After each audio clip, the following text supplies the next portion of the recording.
Hello, gorgeous Soul Money Revolution sisters. Tamala Ridge here, jumping on to give you my top two. Actually, I've got quite a few, so it might be top two, but two of my really potent and powerful language tweaks and questions that you can use with your clients to really go a lot deeper with them.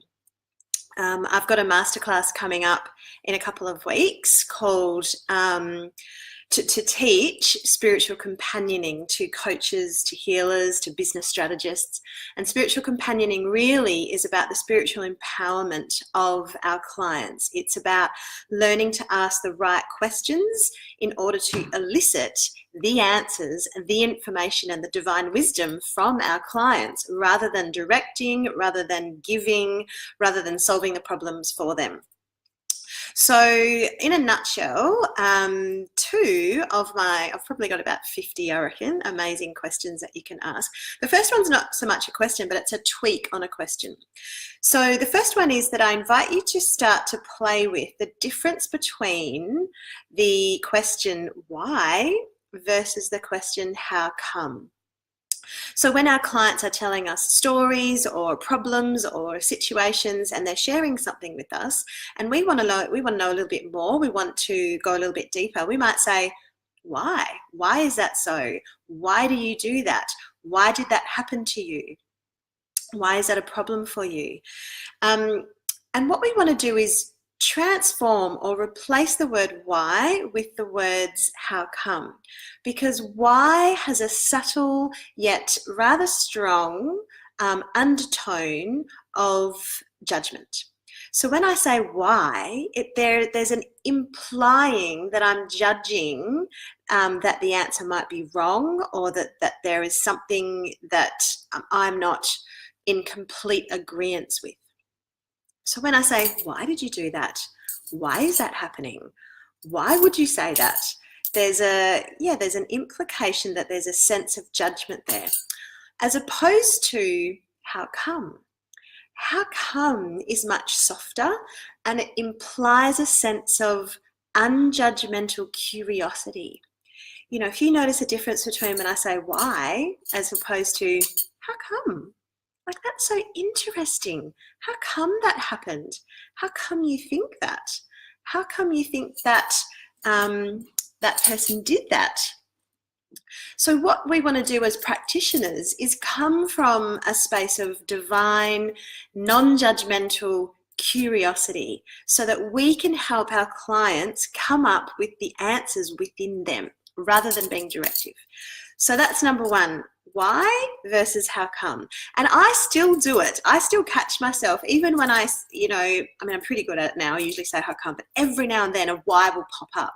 And that will interest me, because then I can go into my own space and go, oh, what was the judgment behind that? What was I thinking? But I always will catch myself after it's out of my mouth, and I'll revert it to how come. I might say, so why did that happen? And then even in my session, I'll say, actually, and I'm going to reframe that. How come that happened? And even if we get better and better at catching ourselves with these patterns. So I just invite you to play with that and see what comes up, see the different responses, see the different triggers in yourself and in your client, and what plays out. So the second question, now this is a great one, it's one of my faves, is quite often we might ask a question. So say we've just said, so how come you think that happened? And the client goes, I don't know. Quite often we get an I don't know. The next question that you can say to them is, do you know what? If you did know, what might it be? And guaranteed 9 times out of 10, not 10 times out of 10, 9 times out of 10, they'll sit there and they'll go, well, blah, blah, blah, blah, blah, blah. So it's a crazy question, and sometimes clients will laugh and look at me and go, well, I don't know. But it invites them to go a little bit deeper. If you did know, what might it be? So we're challenging them. We're challenging them that yes, of course they know. They just need to peel back a few layers, get past the doubt, get past the constant barrage of thoughts in their mind telling them that they don't know, and really connect in with, well, if I did know, what might it be? 9 times out of 10, an answer will come out. So it's a really good one to play with, and I invite you to start to use that in your sessions. You know, whether you're a healer, a coach, a business strategist, you know, the more that we can come from the space of asking the right question to elicit the information from our client, the better off we're going to be. Okay, so they're the 2 top tips. Why is replaced with how come? And if the answer is no, I don't know, we're going to try, if you did know, what might it be? I would love to hear how you go. I might stick the link in the comments below for my up and coming masterclass on spiritual communicating, where I'm going to extrapolate a whole 60 minutes on more techniques that we can walk alongside our client and elicit their divine wisdom from within. So I'd love for you to join me on that as well. Have a beautiful day. Mwah.